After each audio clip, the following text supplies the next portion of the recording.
everyone, this is Larry with Today I Feel Like. Welcome back to another weekly haul video. I am back in the building with all kinds of goodies in here. As we can see, we have stuff on the table this week. We have some stuff. Hopefully we have some good stuff. There's always good stuff in here. People always send me some good stuff, so I'm not worried. But let me go ahead and give a shout out to a few people in the spot. We have Nice to Nasty first up on the list saying good evening.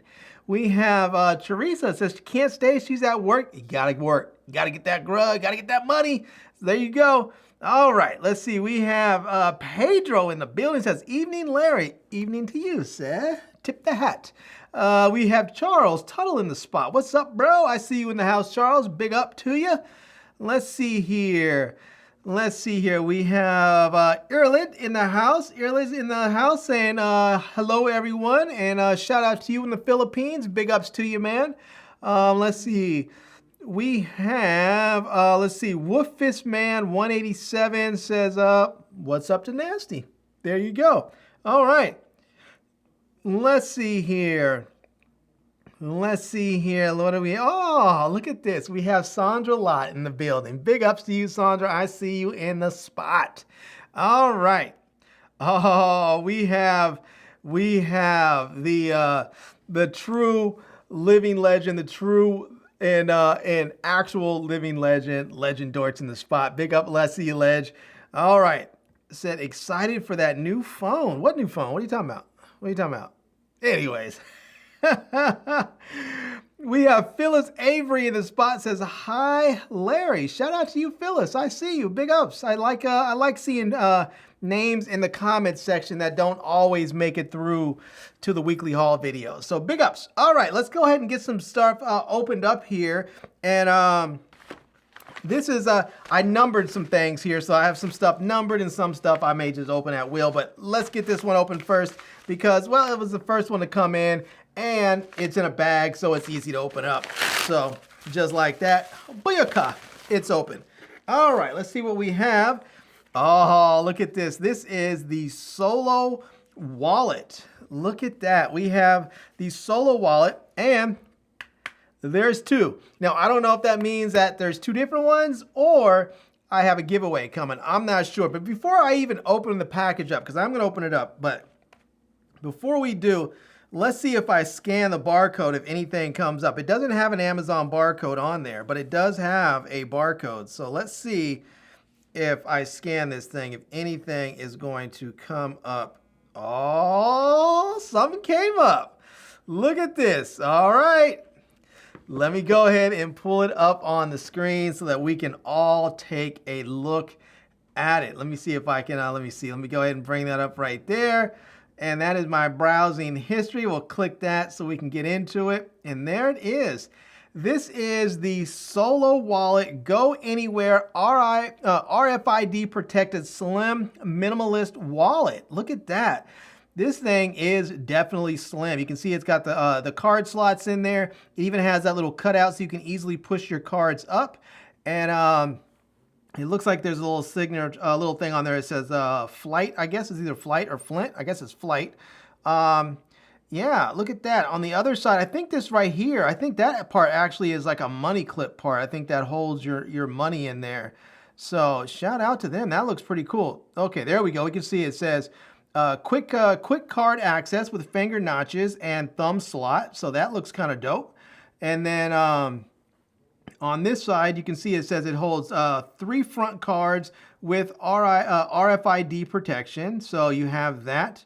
And then you have 7 cards. It says 2 individual slots and 5 card expandable pocket. Wow. So you can expand this pocket if you need to put even more stuff in there. So you're going to be able to get, it looks like 3 on the front here. You're going to get 3 on the front, and then 2 on the back, and then the expandable pocket. So you can put a lot of cards. It looks like you can get 7 cards on that back area if you need to. And then it looks like on the inside here is where you can fit your currency. So you can see it looks like American dollars will fit all the way on the inside. Oh, even like euros will fit all the way on the inside too as well. So that's pretty close to the edge, but American dollars are a little bit narrower, so they'll fit in there probably just a little bit better there. So, and there is a look at the front and the back of it. So that is very nice. And this is only $34.99. So that is really, really nice. It's made out of genuine leather. It has the RFID protection. It says carry all your cash and cards, up to 10 cards, all in one place.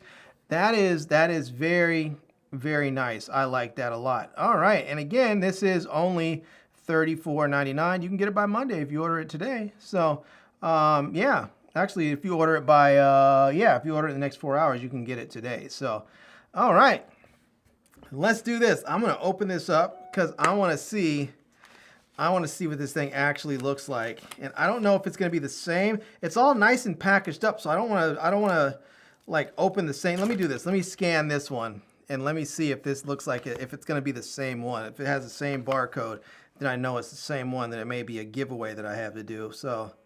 It looks like, yep, it looks like it's going to be the same one. Okay, so cool. So it looks like we are going to have a giveaway at some point.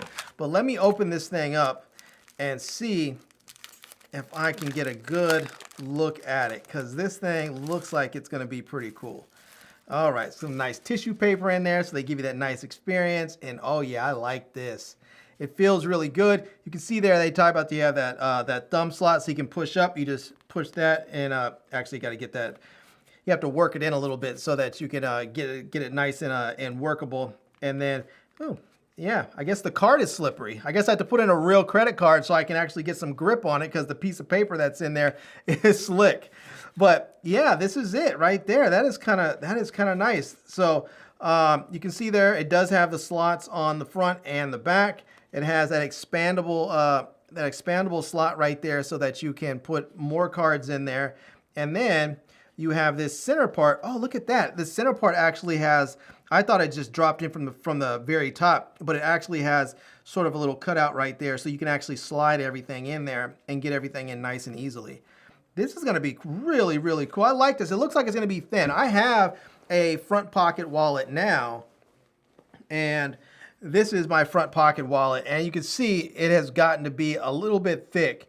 And I'm hoping after I put a couple of cards in there, one of the things I've been saying I want to do is take some of the cards that are in this wallet out of this wallet. I don't need to carry every card that's in here, so I'm hoping I can slim down my wallet situation some with a wallet like this and a few less cards in there. Now, I know it can hold up to 10 cards, but I don't really need that. Really, all I want to carry is like maybe one, probably like 2 credit cards, my driver's license, my insurance card, and that's kind of it. I might want to carry my passport card, because you never know when you might need to dip out of the country and be on your way real quick. So I might want to carry my passport card with me. But we'll have to see.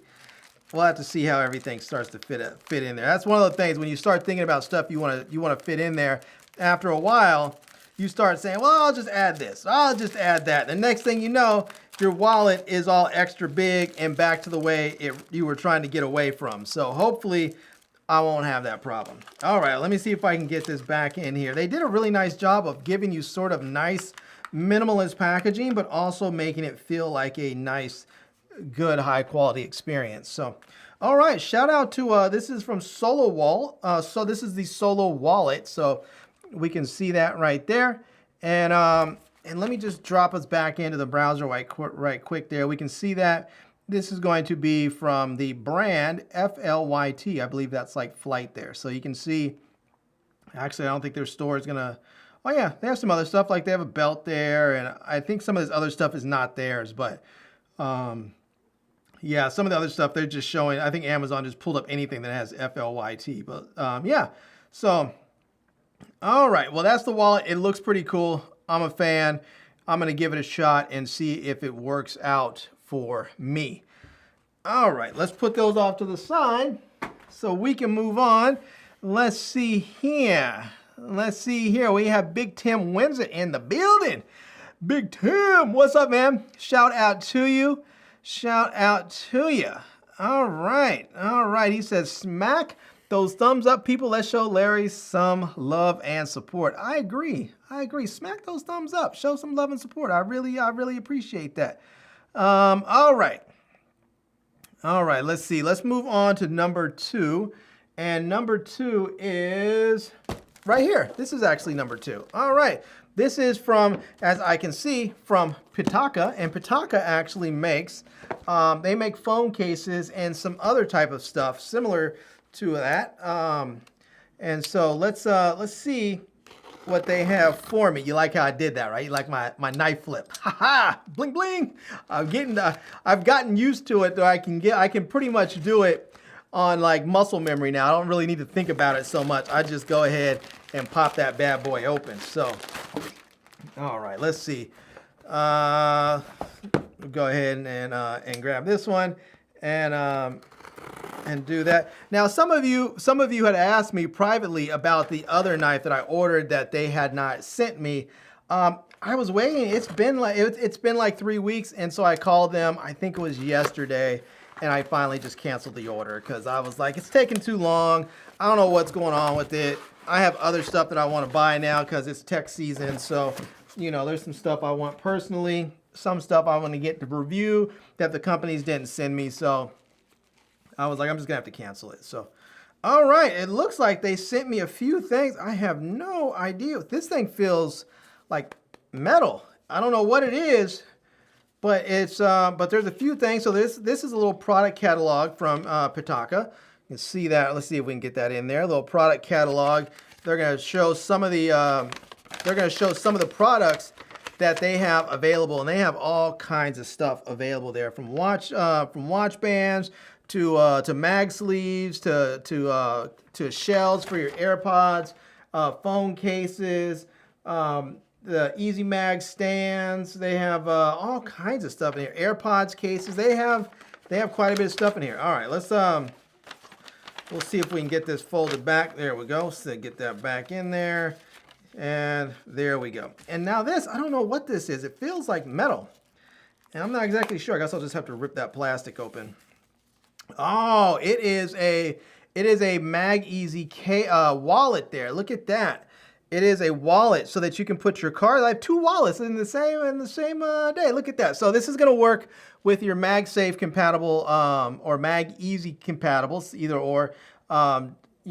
Cases. So you just set that right there, and boom, you can see there it snaps right into place. And yeah, it's going to have the magnets that are going to fit right in there. So now you can put your credit cards and IDs and stuff in there, and then you just push that, have the little thumb thing, finger thing, so you can slide your IDs up and get everything out of there. So yeah, the magnets seem like they're decently strong. They're not the strongest magnets that I've felt, but it seems like they're decently strong. So all right, and I'm not sure what how much this is. I'll have to try and look up some of their stuff and see. Oh, that's what it is. It came out. It was in this right here, and the bottom part just slipped and came out. So let me just go ahead and put that right on back in there. And now, let me see. Let me go ahead.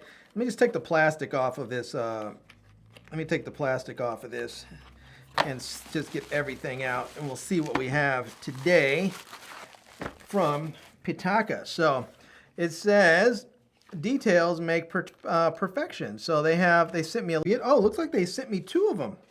Look at that. They actually sent 2. Look at that. So very nice. I may have to open one of these up since it looks like the same case. Let's see. Oh, this one says 1500 on there. I'm not sure if you can see that. This one says 1500 and this one says 600. Now, I'm not sure what that means. I'm going to have to try and look it up and find out and see what that means. And this one here is the Fusion Weaving Mag Easy Case 3. And this one also says 600 on there as well. So there's that right there. It has a little design on there, which is kind of dope. I like that a lot. So let's see. Let's see if we can open. Let me see if I can slide this off. I don't know. I wanted to actually do a bit of an unboxing for this. Oh yeah, it's taped up. So I'll have to do a proper unboxing for these because I want to try them on and put them on my put them on a phone and see what they look like. So, but none of them have barcodes, so I can't really look them up. So let me see if I can hop on. Let me see if I can hop on right quick to Pitaka's website and see if I can find their cases. And let me jump right in. Let me bring all of you in here with me. And there we have it. It says the world's thinnest and lightest Mag-Easy case for the iPhone 14 series. Look at that. So we can see it says more protective, more minimalistic. You can pre-order now. And it says the world's thinnest and lightest. So we're back there again. So this is the Pitaka ecosystem there. So there's a number of different things that you can get, like the Pitaka, the Pitaflow for phones, the Pitaflow for tablets. You have the case here. It looks like for the series, it looks like it's going to be $59 for the case, $59.99. It looks like there's a couple of different colors you can get there. So you can get some different variations to get a color and a style that matches your personal flavor. And yeah, so there you go. It says Pitaka for cable. There's the flip book case there. And so yeah, it looks like it's going to be it looks like the cases are going to be about 59 bucks. So which is actually a really good price for these aramid fiber cases. So all right, let's go ahead and jump back in over here. And shout out to Pitaka. Oh, you know what? I want to see right quick. Let me hop in actually again. I want to see if I can find that wallet and see how much that wallet is. The cases, AirPods thing, tablets, wallets, and card sleeve. All right, there we have it. And the wallet is going to be $29.99. Nice. I like it. All right, that is about what I would expect for a wallet like this. So yeah, shout out to them. And you can see it attaches to the iPhone 12, 13, 14, and other phones using the Mag-Easy Case 2, which I guess now they have to update that to also include the Mag-Easy Case 3. So shout out to them. All right, big up. So we have, it looks like we're going to have $59.99 for the cases and then $29.99 for the wallet for the Pitaka stuff there. So all right. Let's go ahead and set that off to the side, and let's see. Let me check the comments right quick, see if anybody has come through. Uh-oh, Pedro says you froze. Says, oh, never mind, I hear you now. All right. You guys, it looks like the ones you have on the S22 Ultra. It does. It really does. I believe they are the same design and the same materials. Everything I believe is the same, except for one is made for the iPhone and one is made for the Samsung phone. So I think they like to keep everything fairly consistent in that way. So yeah. All right, let me go ahead and open up. Let's see, number three is here. I don't know what this one is, but it has just a little bit of weight to it. But let's see, let's go ahead, see if we can cut right through that, get this thing open. And let's see.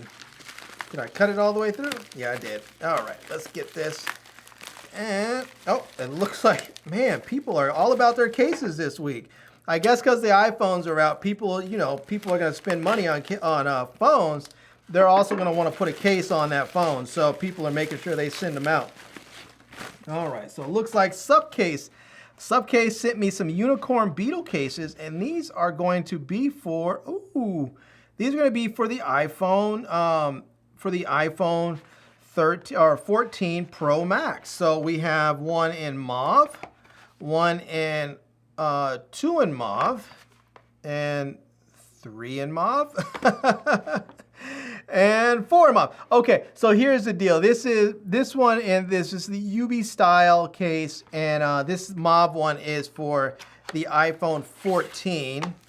And let me just give you an idea what this looks like. The mauve is like a purplish color, so if you're curious, that's what it looks like. Has a nice clear back. And let me see if I can grab. There we go. This is oh, that's the iPhone. Sorry, that was the iPhone 14 Pro. This is the iPhone 14, and so let me go ahead and put that on there. And there you go. That's it. That is the iPhone 14 with the mauve on there. So yeah, this looks pretty good. And so that's the same color that you're going to get. I think they all are, I think these are all mauve. Let's see, this is mauve. This is just a different style. This is mauve, but for the larger phone, and this is mauve also for the larger phone. So yeah, they're all the same case basically. They're just for each individual phone for the Pro, the Pro Max, and the Plus, which has not come out yet. So we'll get the Plus coming out on, I think it's in October they come out with the Plus. I think Apple's staggering everything a little bit, so people, I don't know, can have some more time to wait. I don't know.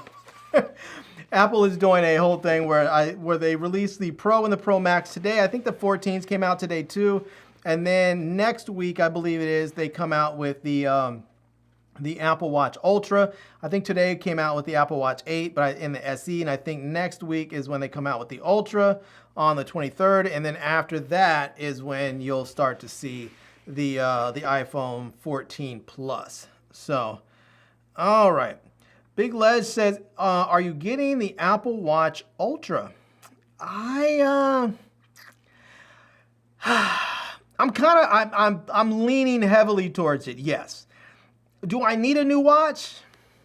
No.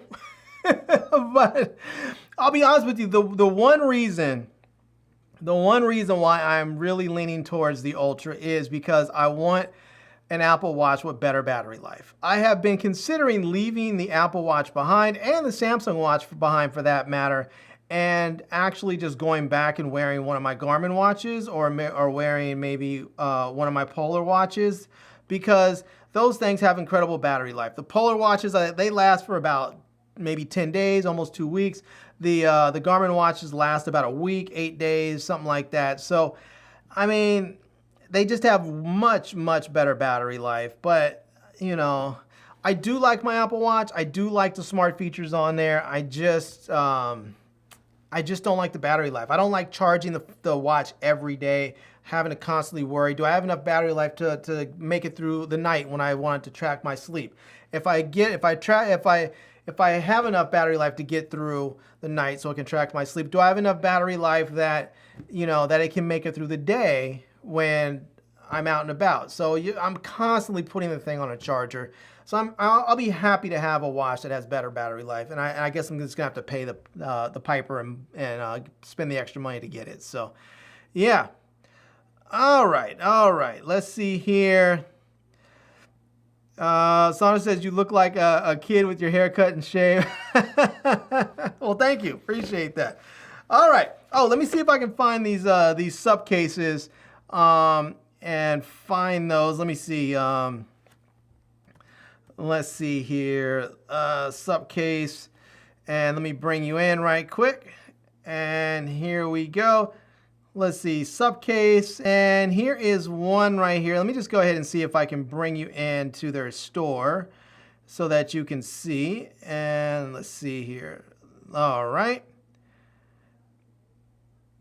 Oh, let me see. You guys, I guess I have that little picture there. That's a little picture-in-picture all looking up at my camera. All right. So here are some of the iPhone ones there, and we have the iPhone. We'll just go to the Pro Max because basically they're going to look the same on most of them there. But we have the UB Pro case right here. The Pro case is going to have a built-in screen protector right there. But we have the UB Style case. Also, you have the Unicorn Beetle Pro Mag case. That's another nice one. I did a review on those, I believe. And this is the UB Unicorn Mag Easy case, or Mag case. Sorry, excuse me. Those ones are nice. This might be my favorite one from this line this year. And this is the UB Style case. So this is it right here. This is very similar to this one here, but without the MagSafe stuff on there. So, but you can see they're not too expensive. They have some different colors, black, clear, and mauve, so you can get those. And they do have different colors if you have a different phone. So if you have like a 14 or 14 Pro versus the Pro Max, you may have some different color options available for you. So, yeah. All right. Let's see here. Let me get that off there. And all right. All right, let's see here. Raffles PA says the iPhone is so blah. You know, there are a lot of people out there that feel that same way, that the iPhone is very blah. And I have felt that way at times. I sometimes feel that right now.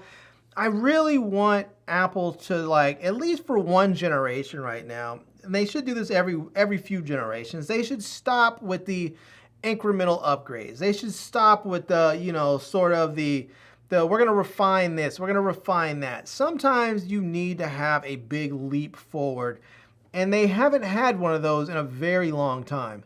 And I feel like they need a big leap forward. Now, some may argue that their processors are a big leap forward, but their processors have been so far ahead of everyone else for so long, it doesn't really feel like a leap forward. I don't even think it feels like a leap forward to Apple. And the reason why I say that is because normally every year Apple will come out and they'll say, okay, we're coming out with the A12 or the A13 or the A14 or A15. And they put every phone in the new lineup on that processor. This year they didn't do that. This year the iPhone Pro and Pro Max got the new A16 chip, but the other iPhones, the other 14s, the 14 Pro, or excuse me, the 14 and the 14 Plus are on the old A15 chip. And I think the reason why they did that is because even the A15 chip is still like 30% faster than the fastest Snapdragon processor. And that's the Snapdragon 8 Gen 1 Plus, which I think is like the fastest processor that's in Android phones right now. It's like 30% slower, or the A16 or A15 is like 30% faster. So there was no reason for Apple to put the fastest chip in their other lower end phones. They figured, I think they just decided, hey, let's create a little bit of a differentiator between the Pro model and the regular model, when they usually don't do that. But anyways, there you go. All right, we have Mark Guy in the building, says, what's up, my brother? So let's see here. Let's see here. Let's see. Sandra says, Larry, do you contact other merchants to review their products? I do sometimes. Sometimes I contact them.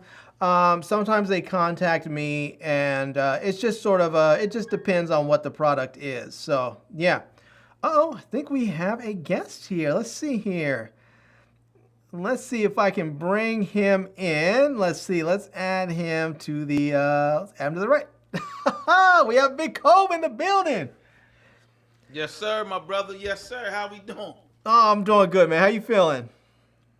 I'm great. I'm working on my studio in the back. I don't know if you can see some of the improvements that I do. It's looking real crispy. It looks nice, man. I like it. I would like to thank Zeiss for the accoutrement. Somebody was talking, I have deep pockets. This brother has deep pockets. He's up there buying cinema cameras and Zeiss lenses and, you know, all that. Well, there's a large used market. Oh, you know what it is Jacoby has gas. That's what it is. He has gas. And for those of you who don't know, with photographers and filmmakers, gas is called gear acquisition syndrome. Yes. Kobe loves gear. And yeah. I don't blame him. I love it too. All right. So how's everything, brother? What's going on today? What we got? We have all kinds of good stuff. We've had a couple of cases already. Pitaka sent me a couple of cases. SUPCASE sent me a case. I received a nice leather wallet from somebody. And we're just about to open this one here, which is from number 4, which I have no idea what it is, but it's super light. It doesn't even feel like there's anything in there. So, yeah. You think it's light as this? No, I think that probably has some weight to it. Okay. Oh, you know what? Hold on. Shout out, first of all. Shout out to Epic Paul. Epic Paul says, tomorrow a new short film of mine is going up. Shout out. Oh, yeah. Drop a link, man. Drop a link in there. Yeah. So that we can check it out. If it's not up, at least drop a link where we can see it, so that we'll, so, you know, when the time comes, we can come check it out. So, all right. It says, let's see. Della says, I just pre-ordered the iPhone. Looking forward to it. What about you, Cole? Were you thinking about the iPhone at all, the new one? No, no, no. You have the iPhone 11 or 12? 12 Pro. 12 Pro. There you go. Yeah. So what advantage is the 14 besides 42 megapixels? 48. Well, that's what I'm going to find out. That's what I'm going to find out. There are some spec things that look like it might be nice. Like for instance, the cinematic mode you can now shoot in 4K, whereas before it was only in 1080p, which for me rendered it basically useless. I just didn't use it because I don't shoot anything. I shouldn't say I don't shoot anything. I shoot almost nothing in 1080p. Like now with my my Z Flip 4, huh? With my Z Flip 4, I will shoot portrait video with this in 1080p because I'll use that video for like vertical video if I'm shooting and I'm sending it to like Instagram or TikTok or something, and I do that because they compress it anyway. So 1080p is actually the preferred resolution for for TikTok and Instagram Reels. But I like this. I like shooting with this because it has that cover screen that makes it very easy to see what you're doing. And I can set it on portrait video, hold it out in front of me like this and start shooting. That would be more challenging with the iPhone because you can't really see yourself because there's no cover screen or anything like that. You can use your Apple Watch as a viewfinder, which may help. So I'm going to try all this stuff out and see how it works. So we'll see. All right. Well, Della, congrats on the pre-order. For me, it doesn't have any real purpose. It doesn't have any real purpose? Nah, because I don't really. When I want to shoot with my phone, it's not anything where I need to see myself, right? And then the iPhone 13, like as long as it's 4K, whatever I'm shooting is cool. Actually, I'm in grad school and they're forcing me to use my phone more. So what are you gonna do with it? What are you gonna shoot with it? Well, I've already shot a small package. Okay. And I actually started to like it a little. I don't get the depth of field that I want. And Did it's you try not as much as a controllable focus, but I liked it. Yeah. Did you download a different app for it, or are you using the stock camera app? I was using the stock camera app, but if you got something for me so I can wow my classmates, I'm with it. Yeah, normally I would have said like try Filmic Pro, but Filmic Pro just stopped selling their app and now they're doing a subscription model, which I just don't like. I don't like the whole subscription thing. I wish everybody would stay on a one-time purchase and leave it at that. Now I have had some people I've had some apps where they have like a one-time purchase, and then if you want to upgrade, then you may have to pay for an upgrade. And I think I would almost prefer that than a subscription model. I'm tired of getting subscription to death. But I would check out Beastcam, check out the ProCam from Moments. There's another one called Mavis that's pretty good. Mavis is pretty dope. That one has a lot of features in there. Apparently Beastcam is really good too. It used to be, from my understanding, Beastcam used to be about $4 or $5 or something like that. Now it's on sale for like $1.99. Now the crazy thing is everybody gets, when we start talking about buying apps, normally people get all like, I'm not paying for an app. But most people won't even think twice about going to the store and paying $2 for a candy bar, or $6 or $7 for a coffee, but you won't pay $1.99 for an app that you may use for the next God knows how many years. I bought Film, I actually didn't buy Filmic Pro. They gave it to me, but like 7 years ago. So, I've had it forever. All right. Well, I'm gonna see because I want to do some different stuff. What we got though? I'm gonna see what you got, man. Yeah, let's see this one. Let's check out this next one here. Let's see what we have, and let's cut through this and see. And I think this is just plastic over a box, so I think we may have to still get into something. And let's see here. Shout out to Stephen Beal. Says that foldable Android looks great. It is fantastic. It is a lot of fun, and I actually enjoy it. It's very, very handy. I bought it primarily so that I can use it when I'm vlogging, and it has worked wonderfully for that, especially when I'm shooting, sometimes I'm just shooting short stuff like, like today I was filming a number of like Instagram Reels, and it's just perfect for that. It makes it so easy to be able to actually see what you're doing, so you don't end up having to reshoot stuff because it's not framed up right. So let's see. I have a bunch of It's an Android. It's still an Android. shipping stuff, whatever that is. You heard me, Larry? Huh? I said it's still an Android. Quit hating. I need to get you an Android for. I need to get you an Android for like about a good month. See what you think about it. Hey, that would be nice. I would love to try it. Shout out to Eric Paul. He said he does audio for school football games that air on YouTube. Oh, for real? Man, I love it. I'll be shooting a game at MetLife Stadium this weekend.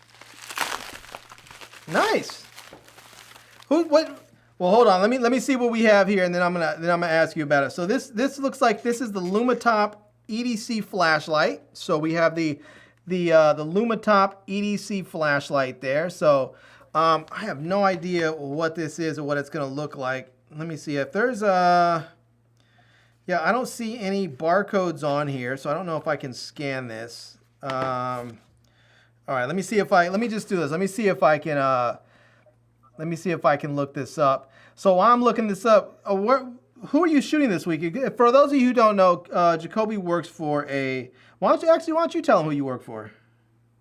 So I work for HBCU Game Day, which is a black college sports focused site, sports and culture. We are HBCU Sports and Culture, which means historically black colleges and universities. So I shoot the Northern East Coast games. And so tomorrow at MetLife Stadium, which is the old Meadowlands, Giants and Jet Stadium, I'm going to be shooting Howard versus Morehouse. Nice. And that's tomorrow. Yep, tomorrow at 3:00. All right. I'm not mad at you. Tomorrow I will be at the air show at Andrews Air Force Base shooting some airplanes. Now that's yeah. I might be a tad bit jealous. You're getting paid. I'm going there for pleasure, but it'll be fun either way. So yeah, so it's the experience, brother. It's the experience. All right, hold on. Let me see if I can. The jets out and all that, right? Yeah, they'll have everything. They're gonna have some stealth bombers. They'll have some jets. They'll have some old school planes. They'll have some good stuff. I think the blue Blue Thunder or Blue Angels. One of those. Yeah, they'll be there. So, all right, hold on. Let me bring into my web browser here, and this is the LumiTop EDC 15. This is a keychain flashlight, 760 lumens. And this is it. We can get an idea of what this is going to look like. You can see there it's supposed to be pretty bright with that 760 lumens. It has a twisty and simple orientation, as they say. So it is twisty. It has a glow-in-the-dark diffuser, which is kind of nice. These little diffusers are really great because if you're ever stuck with your power out, you can put those on and it works really just like a lamp. And it's kind of nice. Or if you're camping, you can do that too. So you can see it says quality built.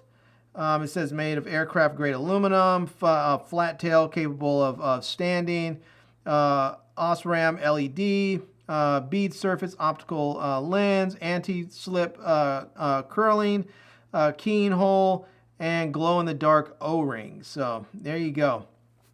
And it is waterproof, IP68 rated, so that's going to be 2 meters for 30 minutes, so or 6 feet for 30 minutes there. So, and this is what you're going to get in the box here. But let's do this since we have it here, Cope. Let's just go ahead and open it up. Let's pop one of these bad boys open and actually see what it looks like. All right, there we go. That is.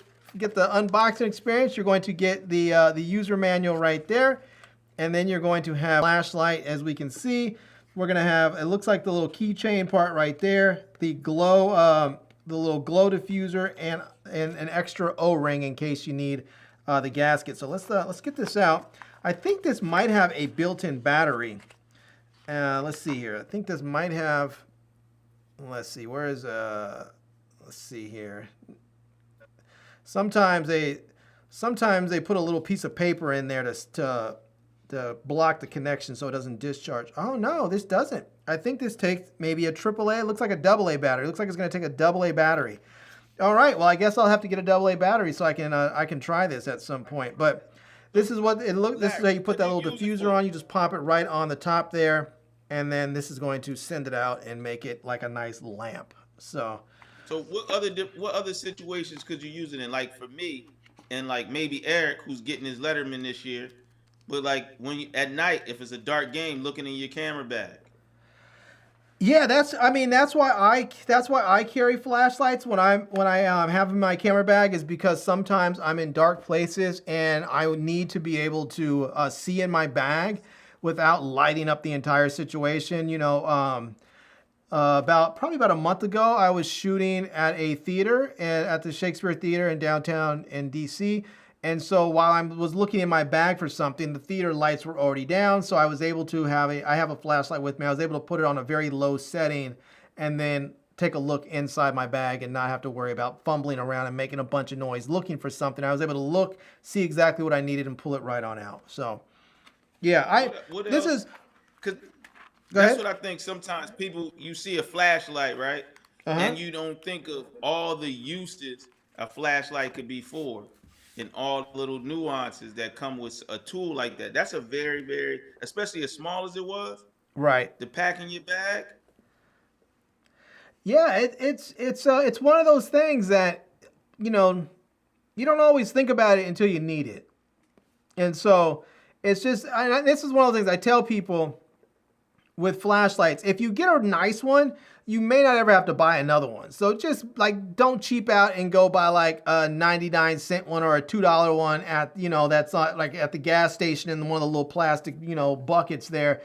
Get yourself a nice flashlight. You don't have to spend a lot. Spend $20, $30, something like that, and put it in your camera bag or your backpack or your purse or your glove box, wherever, and it'll be there. I personally nowadays like the ones with rechargeable batteries because it just makes it easier on me to not have to keep buying batteries, but you know, whichever works best for you. So, yeah.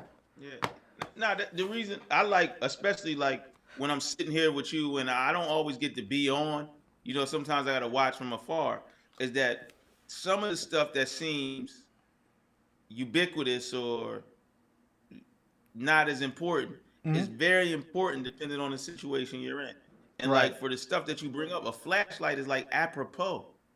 Like I actually need a small one like that. I need a tiny one to put in my kit, man. So Eric, you need one, get one. I'm telling you. Yeah, but, definitely make sure you have. There's a couple of things you should have in your camera bag, you know, and a couple of things. Here's just a couple of tips I always say that for photographers and for filmmakers. Now, Eric, I think you might be in high school since you're earning your Letterman. So this thing is out of the question for you because you'll get in trouble at school. But I think photographers should carry a knife because if you're somewhere and you're trying to cut through gaffer's tape, sometimes you can't. Sometimes you get good gaffer's tape and that stuff will not rip. It will just, I've seen people up there trying to bite it with their teeth to get it started. But if you have a nice knife, you always can cut through that stuff. Sometimes you need to cut through cords and do other stuff. Having a nice pocket knife will work for you. Also, if you ever get ready to get mugged on the way back to your car with all your gear, sometimes it can be a little deterrent to scare people away. You know, go ahead. Check out Stephanie. She said you can't have too many flashlights. You need one in the car. In the small one like that little one can fit in your little armrest. Like you're right, Steph. Definitely. This is definitely a nice flashlight. You can probably fit this in your pocket or wherever you need it to. So that's a nice thing. Now, another thing that I think that you should always carry is a pen. Now, this is a little pen I carry with me all the time. It is a Fisher Space Pen. Now, sometimes people say, well, I don't really need a pen. I just type everything on my phone. And that is true, but sometimes you need to write something down, and sometimes you need to sign stuff that you have to actually sign on paper. So having a pen can really, really come in handy, and I suggest and recommend that if you don't keep it in your pocket, at least keep it in your camera bag. So now, the last thing that I recommend for photographers and filmmakers to do is in your wallet. In your wallet. Do this. Take a memory card and leave it in your wallet. Because I can tell you, every photographer I know, every filmmaker that I know has gone somewhere and realized either one, they don't have any memory cards in their cameras, or two, they didn't dump their memory cards and now their memory cards that are in their cameras are filled and they can't format the cards because they didn't dump them yet and they still need the footage that's on there. So now they're just stuck out there jammed up.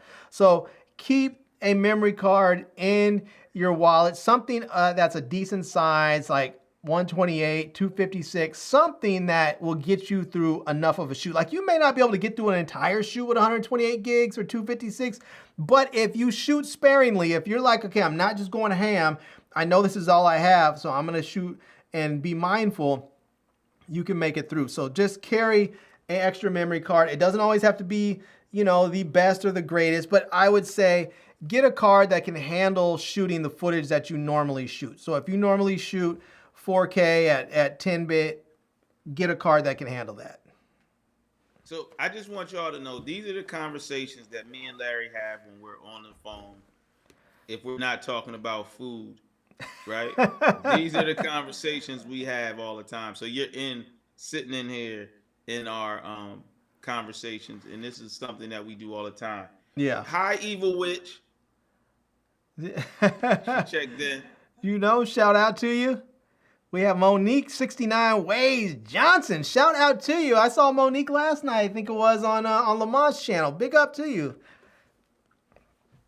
So yeah, Epic Paul says I always keep a pen and a notepad. That is a very, very good point. Keep a pen, keep a notepad, and you'll always, at least if you're prepared, you may not need it, but it's good to have it. So, all right. Let's move on. What you got? So what you got? What else next? All right, so that was the LuminTop EDC. This is the EDC 15. This is the EDC 15 flashlight. And let's see, how much was this thing? Let me hold on. Let me bring them back into the web browser right quick. I think this one was inexpensive. Yeah, it's only $15.99. So this is a nice small light that you can get very, very cheap. So yeah, shout out to them. All right, let's move on. And the next one we have here is actually this big one. I have no idea what this thing is. Not a clue. It's got a little bit of weight to it. So all those things sound good. Big, little bit of weight. That all sounds like good stuff.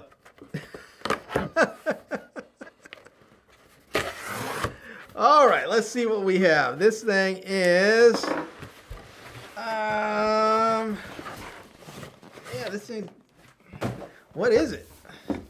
Oh, a Wi-Fi projector. Look at that. It is the YZQ Wi-Fi video projector. This is the P3. It's a LED. It says it has an LED source, and you know, I don't know. Let's see if there's some specs on here. There's not, but there's a barcode, so I'm gonna have to scan this. Now, I know many of you probably are too young for this, but back in the day.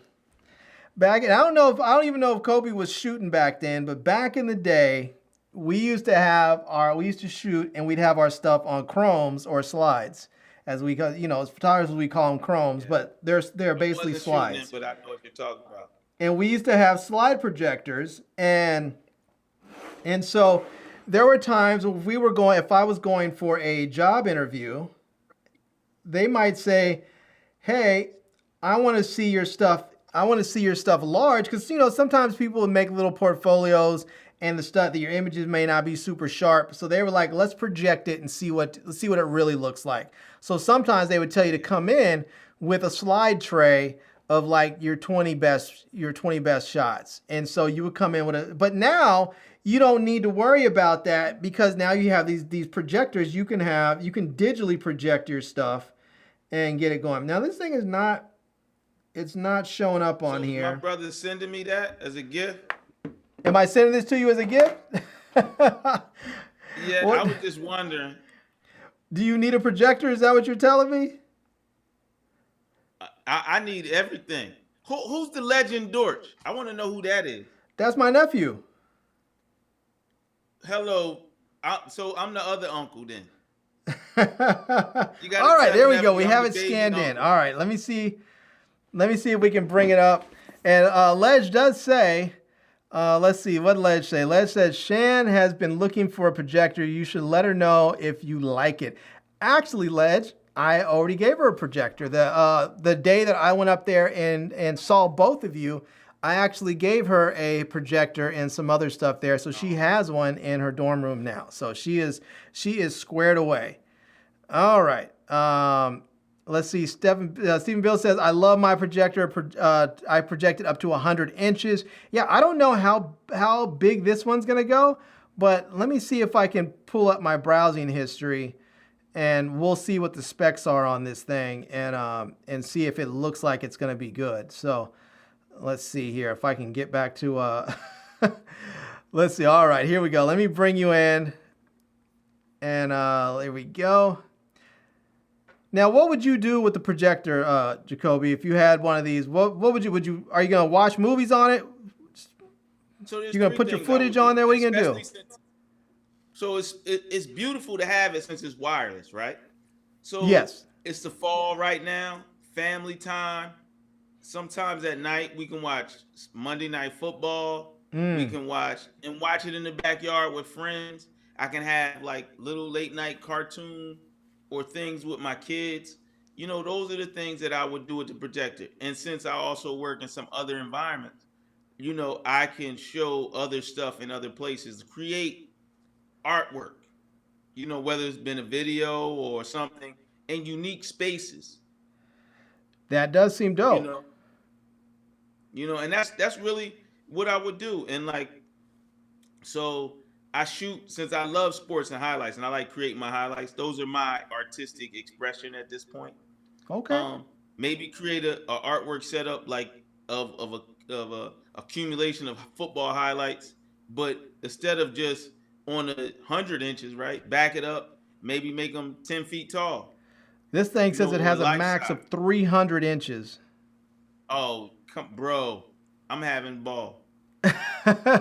That is huge. I don't know where you would even project 300 inches at. You would have to have like, I don't know, like a straight up movie screen or something. I don't know, the side of a building. That's a large image, 300 inches.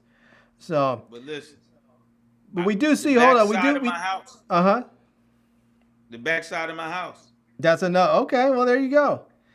There you go. It does say this has 5G Wi-Fi. It has a 1080p native resolution, 500 lumens, and 4D keystone. That keystone is so that you can adjust the angle so everything is sort of straight and flat and not sort of warped on the edges. We can see there it says it has this native 1080p versus 1080p supported ANSI Lumen, so I'm not sure exactly what that is. This one has 500, so yeah, it says up to 300 inches, huh? And you can get an idea of what it looks like if you're projecting there. It looks like they're projecting the Marvel Iron Man movie. Can you hear me, Jacoby? There? Uh-oh. Did I lose him? I think I might have lost him. Let's see if we can get him back. Uh-oh. Yeah, I think I had an internet issue that I had to fix right quick, but let's see if we can get him back in a second. So, Kobe, if you're out there, if you can hear me, come back through. We had a little internet issue I had to fix right there. So we'll, if you get back through, we'll finish. There we go. All right, let's see. Let's bring him in. All right, sorry about that, man. I had a little bit of an internet issue. For some reason, my internet kicked me over to my slow VPN router instead of my fast one there. So it's all good, bro. So did you hear what I said about the ANSI lumens? No, go ahead and give me the rundown again. So it's important to check out the ANSI lumens because the lumens tells you how bright the room can be. Somebody say Jacoby went to get another scotch. Not yet. And yes, it is scotch. So the ANSI lumens are how bright the room can be. So you can have all the lights on or how much light can be in the room.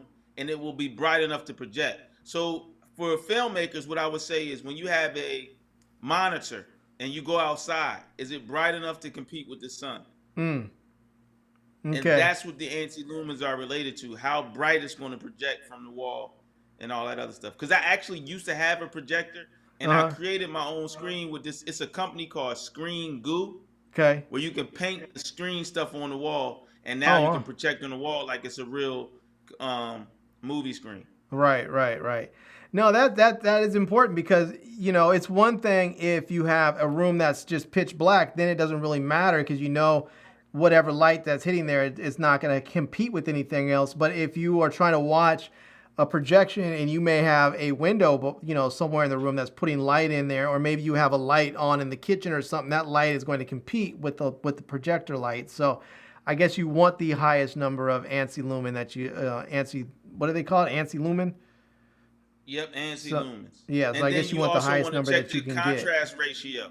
Yeah. What's the contrast ratio? 10,000 to 1?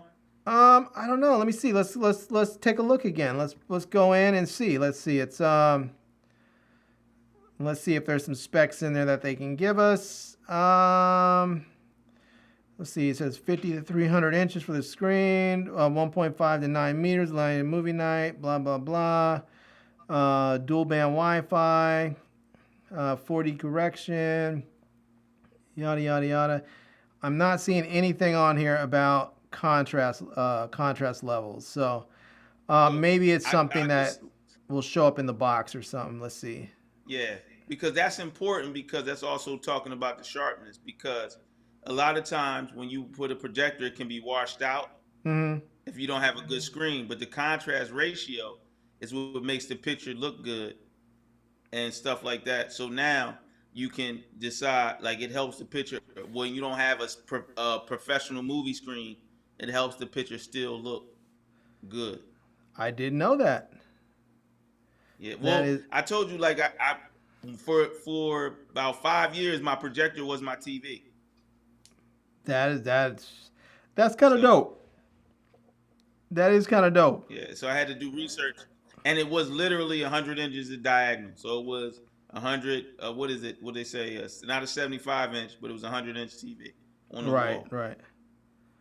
Okay. Painted the screen and everything. So projectors are my kind of thing.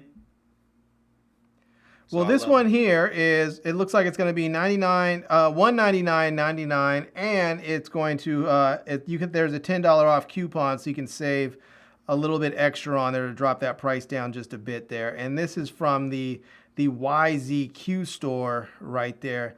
And let's do this right quick, Cole. I want to open this thing up. We've been talking about it a little bit, and let's see. Stephen Beal says his projector is 2,500 lumens and it's awesome for night games. So yeah. But Steven's projector can probably play with the lights on. With the lights on, yeah. And that's the difference, because I was making mine as a TV, so it had to be able to be in a room with the lights on or the lights off and still look like a TV. Right. And so the lumens help with that. Well, that's nice. They want to make sure this thing was protected. All right. You know, one thing I like about this, it has some weight to it.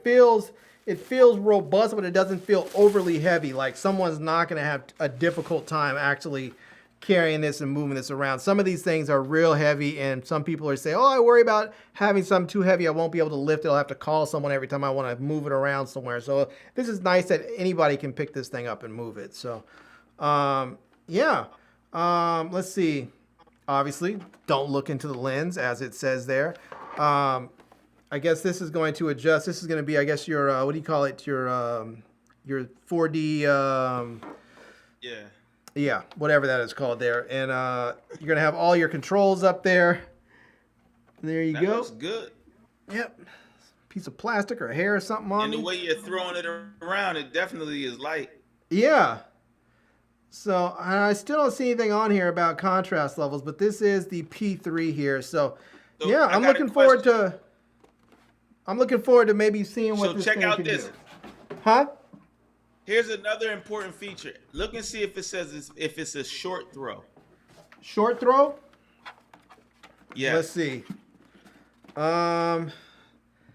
See if it doesn't say anything on here about short throw. No. So maybe it's in the maybe I have to look into the manual. Because the difference, you like you triggered me, Larry, with a projector. I love it. And what is it? Sandra Guillory at Sandra Lott Guillory asked about the volume. Projectors' volumes are all marginable, right? It's like you need to hook up some other audio. Yes, it's better to hook up some other audio, but they all are marketable in a sense. But short throw means how close can you put it to the wall to get a large size. Okay. So if it's short throw, you can put it close to the wall and get like 100 inches. But if it's not, you got to figure out, and it tells you on the screen how far to pull it back to get what you want. Well, let's see. It does. Let's see. It says it's ceiling mounted, wall mounted table, tripod. I don't see. Let's see. A distance. It should say a throw distance. It says supports 50 to 300 inches. It says screen at a distance of 1.5 meters to 9 meters. So 1.5 meters is what, about about 4.5 feet, 5 feet? Because 1 meter is 3 feet. So you're talking about maybe about 4.5 feet is the minimum distance. Not short throw. Huh? That's not short throw. That's not short throw. Okay. Yeah. Short throw would be like 1 foot. Oh, wow. Yeah. Yeah, well, this is definitely not short throw then. So that's interesting to know. I had no idea you were so knowledgeable about projectors. I know not much about them. I know that when I try them, if I like them or not, I know if they look good or not, if they're easy to use. But I didn't know about the ANSI levels. I didn't know about the short throw. That is all very, very interesting. This is going to help me moving forward with my projections. You know, if someone offers me a projector, I now know what to look for to decide if I want to be bothered with it. Yeah, because for me, I love, number one, I used to work as a technology director at the school, and so they always bring in projectors. Short throw people get in front of the projector, and it becomes a problem because it has to be wired so far from the actual screen thing. Right. Secondly, I like my home comfort. So think about if you got a projector at the back of the room, because most rooms are what, 10 by 10 at the minimum? Something like that. 5 feet away is the projector has to sit in the middle of the room to make a decent image. Right? Yeah, but that's a good point. Most people don't want it in the middle of the room. They're going to want it in the back of the room. Right. Right? Or very, very far in the front. So you know how much I like home automation and stuff like that. Right. Right. So that was part of my home comfort because I wanted a large screen instead of the TV. Okay. Right? Because actually projectors are cheaper per inch than a TV. No, that makes sense. Right? But there's other things like getting the screen, and that's where screen goo comes in. Because I could paint my wall cheaper than buying a whole $1,000 screen. That is true. It doesn't cost much to paint a wall. You can go get you the right paint, and you're good. All right, let's move on quick. Let's get these on. That's the company name, Screen Goo. Huh? The company's name is Screen Goo. Screen Goo. All right. Let's see. This is, what is this? Oh, Andobil. Andobil sent a ring holder. I have no idea what this is. It says Andobil Easyfly dual-sided magnet mount phone grip, attach anywhere, strong magnetic rotatable phone. All right. Something. You know what? There is a barcode in here, so let's scan it right quick. And let's see here. Let's scan that. All right. And oh, I see what this is. All right. This is going to be like, well, let me just bring it up here and show you. Let me just bring it up here and show you. This is going to be, let's see if we can back it up a little bit. Come in here to my browsing history. And this is going to be the Andobil phone grip strong magnet compatible with MagSafe series iPhones 14, 12, 13 Pro Max, all cases, dual-sided ring holder. 360 rotatable kickstand. So we can see right there, this is going to have the MagSafe magnet there, and then it's going to have this ring thing so that you can either use it as a kickstand or use it to hold your phone if you have one of those large phones. So yeah, it's $39.99 right now. It's on sale, down from $54.99. So there is a bit of a discount that you can use to get this for a little bit cheaper. And let's do this. Let's actually open this thing up. I want to open it up. I have my iPhone 13 Pro right there that has MagSafe built into it. And so let's see. You just got a new phone, Larry? Huh? You got your phone? This is the iPhone 13 Pro. That's a 13 Pro. Is it inappropriate to give somebody like the finger on camera? I'm just asking. All right, let's see what as you guys see, maybe I did that too fast so you missed the unboxing experience. Here it is. You know, slide that out right there. And then you have this little flap that opens up right there. You're going to get everything. You're going to get your welcome guide so that you have that. You're going to get the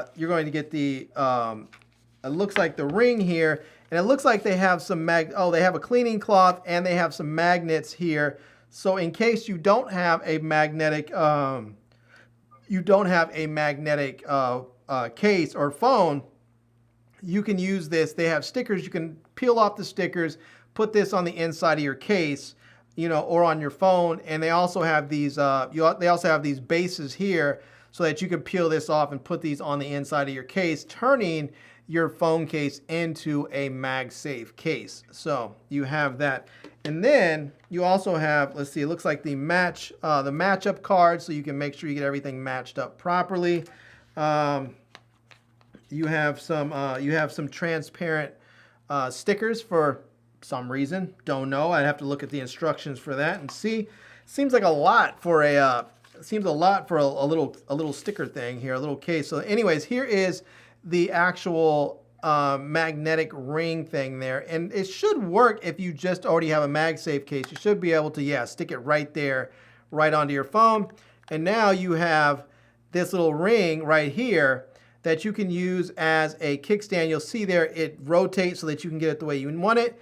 And if you want to use this as a stand, you can set your phone up like that. So if you're watching movies or something, it will stay propped up.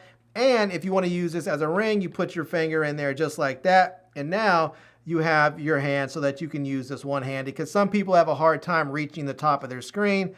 But this is going to make it nice and easy to get to the top and hold on to your phone. And when you want to take it off, you just simply pull it and it comes off. Now, it did stick pretty well.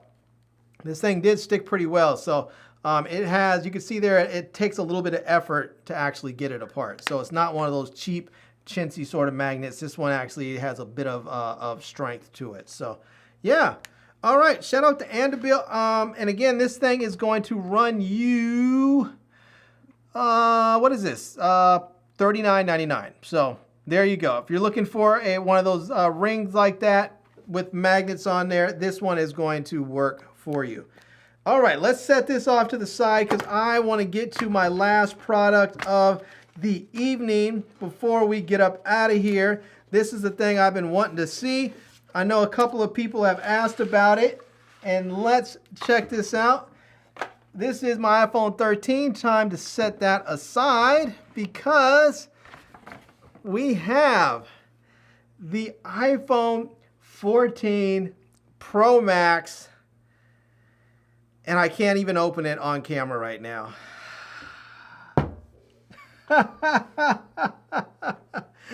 I like it, but I can't open it on camera because I am going to do a proper unboxing of this thing and break it out and peel it open and open it up for everyone. So I'm going to make that video tonight. You've been in the UK, huh? You've been in the UK. I'm hating you right now, Larry.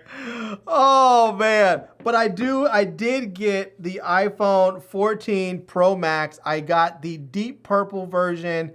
And the I have the 512 variant with deep purple. So yes, and I did get the Pro Max this year. Normally, what I've tried to do is every year have one Android phone and one iPhone, and I have been trying to make sure that I have one small phone and one big phone every year. Last year I had the 13 Pro and I had the Z Fold 4, or excuse me, the Z Fold 3, which is a large phone, as you know. I also then at some point ended up getting the S22 Ultra, which is also a big phone, which was still fine because I still had the 13 Pro instead of the Pro Max. Now this year, I decided to go with the 14 Pro Max, and for my smaller phone, I went with the Z Flip 4 because obviously it folds down nice and small, but it still opens up into a full-size smartphone. So, yeah. In the past, I've tried to do the whole small phone, big phone thing. There's been a couple years. There's been, well, at least 1 year I know where I had two big phones because I think it was the iPhone 12, the 12 series. The cameras were not the same on the 12 Pro and the Pro Max, so I ended up having to get the Pro Max that year. So that year I was carrying, I believe it was the S20 Ultra and the I think it was carrying the S10 Ultra. No, it was S20 Ultra, the Note 20 Ultra, and the iPhone 12 Pro Max. So I had two big phones in my pocket. That was just too much. I didn't want to do that again. So yeah. All right. I can't wait to get your hand-me-down. Man, I have people in line to get. I'm trying to see if my wife actually wants the because she's due for it. It's either she wants this one here, or maybe I can get her a 14 because she has an SE right now, and her SE, the battery's low. She needs to get that replaced, and I just feel like she'd be happier if she had a better phone. Huh? She can take the 12 Pro that I have, and I can take the 13 Pro. Yeah, that's not gonna happen.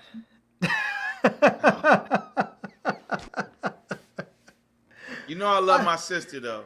I have thought about. I was thinking about trading it in. I'm not sure. I still have the opportunity to trade it in. I think if I want to. I was thinking about it, but Apple is real janky with their trade-in values. Like when I traded in, here's the thing, right? When I bought this phone, I had the original Z Flip that I bought like 3 years ago, I think it was, when they came out with it. And I had the original Z Flip. That was not a 5G phone. I think it was at the time, I think it came out with like 128 gigs or 256 gigs, whatever it was. But it was an old phone. It was like a 3-year-old phone. And they gave me $550 of trade-in value for that phone. You know how much Apple wants to give me for this phone for the trade-in value? Yep, $200. $600. $600. That much? But this is a flagship phone that has 512 gigs of storage. This is a thing that's janky with Apple. They don't give you any more money for trade-in value if you have a 128 gig model or a 512 or a 1 terabyte model. It doesn't matter if you have the lowest capacity or the highest capacity. They give you the same trade value. I just don't like that. It's just, to me, it's so janky because when you have. Larry, when they put out a new phone or they put out any new technology, they're trying to do everything they're possible. And I'm an Apple fanboy. I admit I drank the Kool-Aid. But when Apple creates something new, they phase out all the old. They want everybody to move. When do they create anything new? They refine stuff. They refine stuff. Let's say this, that new is a very nebulous statement, right? So let's not pick it apart. Because I agree with you, but new can be nebulous.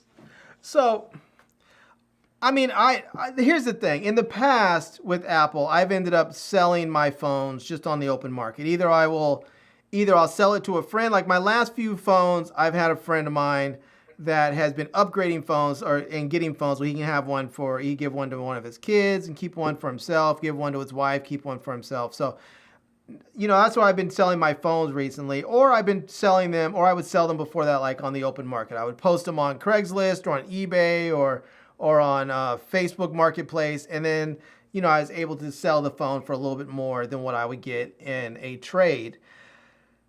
But I mean, this is the thing that really bothers me, right? When I bought my my S22 Ultra, I had a Note 20 Ultra, and the S22 Ultra was like $1,200. I think it was $1,200. And so they gave me $950 of trade-in value for my phone. $950 of trade-in value. And then they gave me another $100 of credit at the Google that I could use on the Google Play Store. And they gave me like the smartwatch. I think was like, I forgot what it was. I don't know. I think I got the watch when I got the Z Fold 3. But they ended up, and then on top of that, I got a military discount for being a vet. I ended up paying for my S22 Ultra out of pocket. I think it was maybe $200. And well, Apple, Larry, you buy a $1,200 or $1,300 phone, and you still would end up having to come out of pocket another $600 or $700 after you traded in your phone. So I got a question for you, Larry, because I have to get ready to go. I still got homework to do, but I'm gonna say this: when you're operating with the loser, they're going to give you more because they know they want to keep more of their customers. When you're working with the winner, they're saying you can live with me or not. But here's the thing. Here's the thing. Mm-hmm. Samsung sells more phones than Apple does. But Apple sells more everything. Like what? So when you talk about the as Apple, far as electronics, Apple is. Let me say this, and before we go, because I do have to go. All right, hold on. Before you go. Let me before you do that, let me just give a big shout out to Monique 69 Ways Johnson for the super sticker. I appreciate that. The $4.99 super sticker. Let me give her a little something here right quick before you have to get out of here. As you should. And let me see. I'll give you I think I'll give you two of them since you're my super chatter, the only one today. So let me give you this one first. Sir, I am not dead. All that challenge shit is over with. I'm the king now. Is this your king? Him?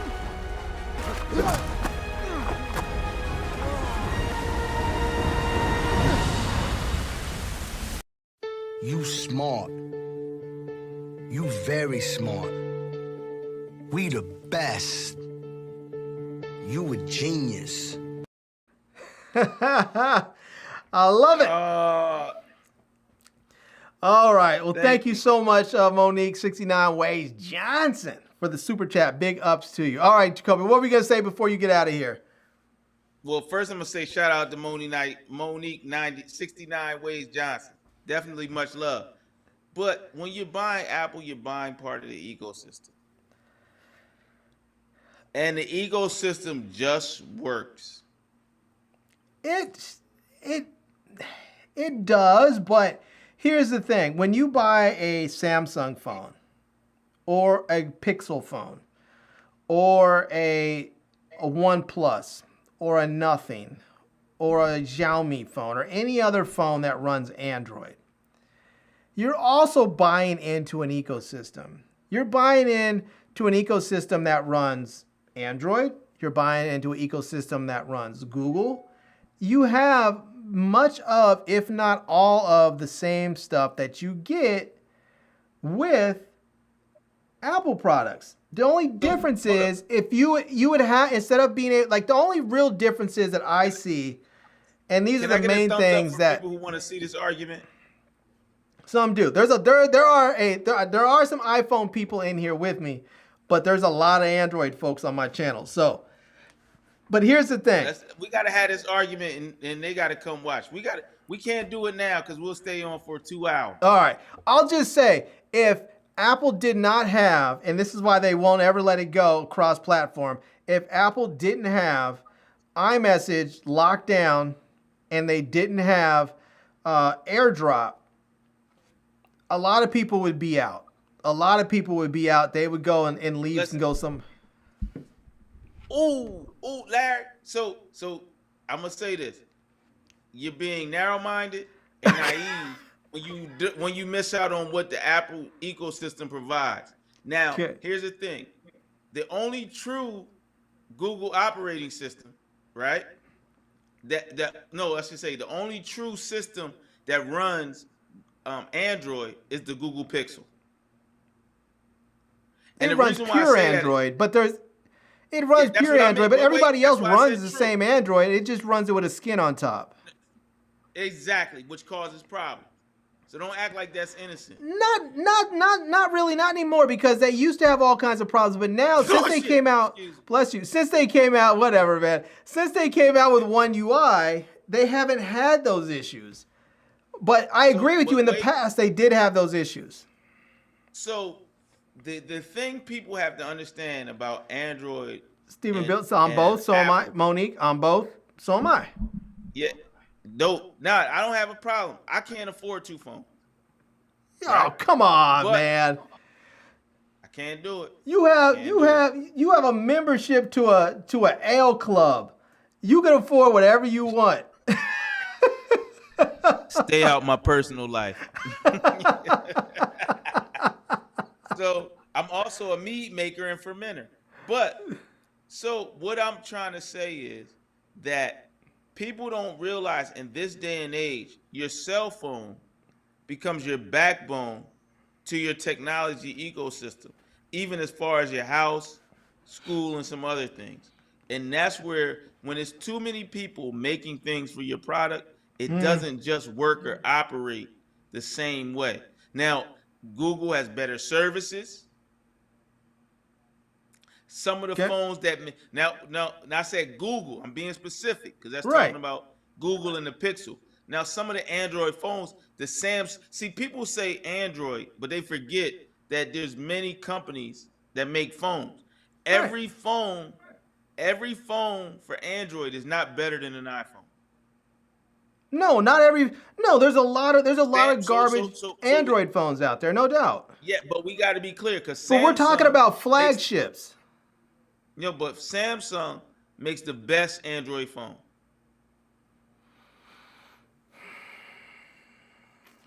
I have to say I think they make a very good phone, a great phone even. They may make the best Android phone. I think there's some debate about that now with the new Pixel phones.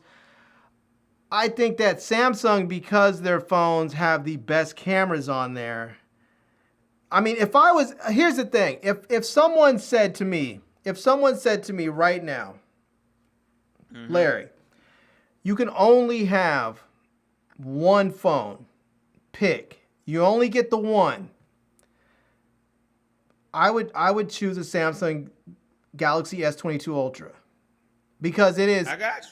Because it is, as far as cameras, it is the most well-rounded camera system. Now, are the cameras as good as the iPhones? Photography-wise, they're probably just a little bit better than iPhones as far as photography is concerned. But video, Apple kills everything with video. The problem is with Apple is that they don't give you all the tools that you need. With Samsung, like with the S22 Ultra, you're going to get that long zoom. You have like that 10x optical, that 30, 50, and 100x SpaceX, space zoom. You're going to get manual camera controls built right into the native camera app. So I don't understand why Apple hasn't given us manual controls. I agree with you, but now here's the thing. Here's a separate thing. Larry, I shoot with my real camera. I shouldn't say that's a arrogant term, naive term. I mean, I shoot with these things shoot 4K ProRes. They are real cameras now. These things can shoot broadcast quality video. That's why I said the term that I said was arrogant and naive, right? But what I say is that my phone operates in my home. My phone interacts with my computer. Yeah. My phone is a part of a complete ecosystem that Android, like I tried to switch this to Samsung with other stuff, like their With Things app to operate my home. Mm-hmm. It was too complex and too buggy. Why? See, here's the thing, here's the thing that we deal with in America, right? Okay. And I'm gonna say this: Samsung and Apple is like arguing Democrats and Republicans, right? So you're trying to tell me seriously. that you're a Republican and I'm the Democrat? No, not at all. So, no, here's the thing. And here's my example. Republicans want freedom. Republicans want freedom with their guns and all this other stuff. No, wait, don't. Larry, please don't argue, because I don't want to get too deep into the politics. Because I think slightly different than you, but I don't want to get into it too much. So please listen to the analogy before I finish. Right? That's how people with Samsung feel. A lot of them, especially the power users, want that ability to do some things, or do whatever they want with their phone that they pay for. Right. But Apple says, right, security and workability and ease of use have some limitations. Just like the Democrats say, freedom ain't always free. We got to observe some of your internet, some of your other stuff to make sure other people aren't doing other stuff. So for me, I'll say this. wait. I'll say ahead. this. I think that the whole thing about, as far as having an ecosystem and supposedly, it seems as if you were implying that Android does not have an ecosystem, and they do. In fact, I can tell you this. No. I can tell you this. I'm implying it's not as good as Apple's. Here's the thing. Years ago, when I switched over from an iPhone to an Android phone, and I went, and I think I had like a Galaxy S5 or something. This was years ago. I was so frustrated with the fact that so much of what Apple had on their devices was locked down. That was the first time I realized how much Apple was trying to lock me into their ecosystem. And I was so frustrated that I couldn't do what I wanted to do, and I was having trouble pulling over my information and my data and everything else over from the Apple side into my Android phone, that I decided at that point that for my apps, for every app that I have on my phone, if it does not have the same, if it's not cross-platform, I'm not going to use it. So I want to make sure whatever app I'm using on my iPhone, that I can also use on my Android phone. And what that has done has created, if you want to say, an open ecosystem where when I grab my Android phone, I don't have to worry about whether my data is also, I can save something on my iPhone, grab my Android phone, and it's going to be there, and vice versa. The only thing that I don't have that with, and where I have any trouble, is with, one, iMessage, and I generally don't use iMessage. The only people I iMessage, I'll tell you this, the only people I message are you, my nephew Legend, and my wife. That's it. Those are the only three people that I actually iMessage with. Everybody else that I message with uses Telegram or WhatsApp. And most people have moved over to Telegram now. And that is because it is cross-platform. It's end-to-end encryption. It works great. If I get a message from you and I have my Android phone on me, guess what? I grab it and I go in Telegram. I do it. If my brother messages me and I don't have my Android phone, I have my iPhone, I open up Telegram and I use it right there. Also, with Telegram, you can send high quality photos and videos cross-platform, something that you can't do because Apple cripples your stuff. That people have always tried to say, oh, Android stuff looks terrible. Look what I get when they send me photos and videos. It's not that the videos and photos look bad on Android. It's that Apple doesn't want you to see the quality, and so they compress the crap out of it and won't let it come through their servers properly. But if you get an app like WhatsApp or Telegram, you will see the full resolution and how great stuff looks and how real messaging can be. And iMessage is really only used in the US. Everybody else uses something else. So I appreciate your diatribe, right? I do, but you're talking about a perspective, right? So Apple and them, they do things for two reasons. I do agree with you. Some of it is proprietary and control. The other reason is for security. Android doesn't have the same value of security that everybody else does, that Apple does. I shouldn't say everybody else, that Apple does. And so, and you can agree with me, so don't flake on me today because you got people talking to you, that Apple created an ecosystem where shit just works. Everything doesn't work the same way with all Android stuff all the time because of the layers that people, now it may have gotten better. I left it alone. It may have gotten better. But you know, Apple shit works with Apple shit. You may get a play in the Google store and get an app and it might not work or it might not be secure. And so I have invested. See, here's the thing. Larry, I think I hear you. Let me say this one part. Go ahead. Larry, you're talking, there's two parts about you that are different from most people that really have a cell phone. Okay. One, you're talking from, you're a power user. Okay. Now, here's the other commonality about people with the phones that are different in some instances, right? Your phone is your phone. You know how people say, I just use my phone to talk. Right. Right? Those are a group of people. One, the power users are one demographic, and people who really just use their phone to communicate. Right. I don't. My phone plays many parts in many portions in my life related. Like when I walk in, my door opens. I agree. And not to interrupt you, I just want to say that so I don't mind spending a lot of money on a phone. It doesn't work like that with Android or Samsung, and I've had the Samsung OS. But it can work that way if you wanted to. Bullshit. Listen, I'm going to do my homework because I got to shoot a game tomorrow. All right, man. I love you, brother, and I like what you're doing for the people. And we got to have these conversations more often. We got to figure out what more to argue about. We do. We should have a full on Android versus iPhone debate, and then we might have to have a Sony versus Canon debate.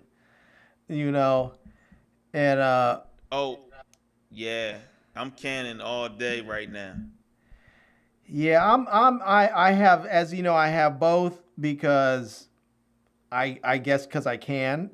I wanted to try the R5, and I do love it, but it does have some real serious issues. In fact, I probably need to go. You got an R5?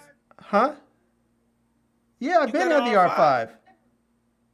You son of a bitch. I got the R5 like almost a year ago. I bought the R5 into like December, like right after Christmas. I don't know what made me forget. Well, give me 6 months and I'm gonna have my red anyway. Go ahead, keep talking.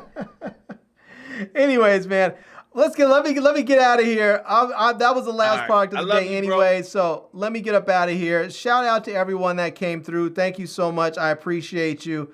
Thanks everybody who came through. I had a lot of fun. I had some really cool products today. Some phone cases, a couple of wallets, my phone.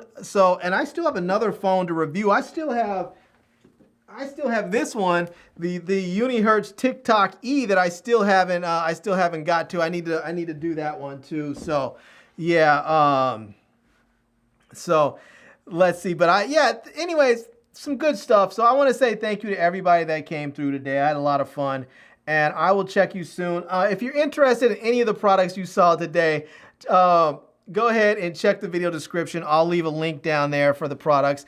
And if you're interested in checking out Jacoby and his work, I'll leave a link out there for his stuff too. If for some reason I forget, just remind me and I'll put a link in there. I think his channel is actually saved on my channel favorites. So if you want to just go to my channel and check my channel favorites, you'll see his channel on there as well. So yeah.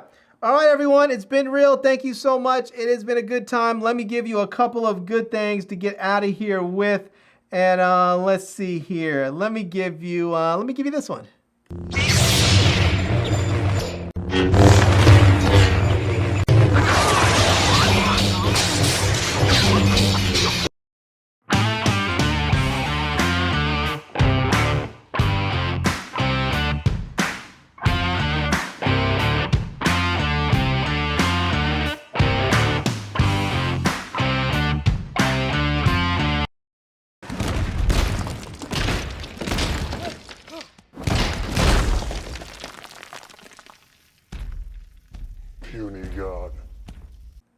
All right, everyone.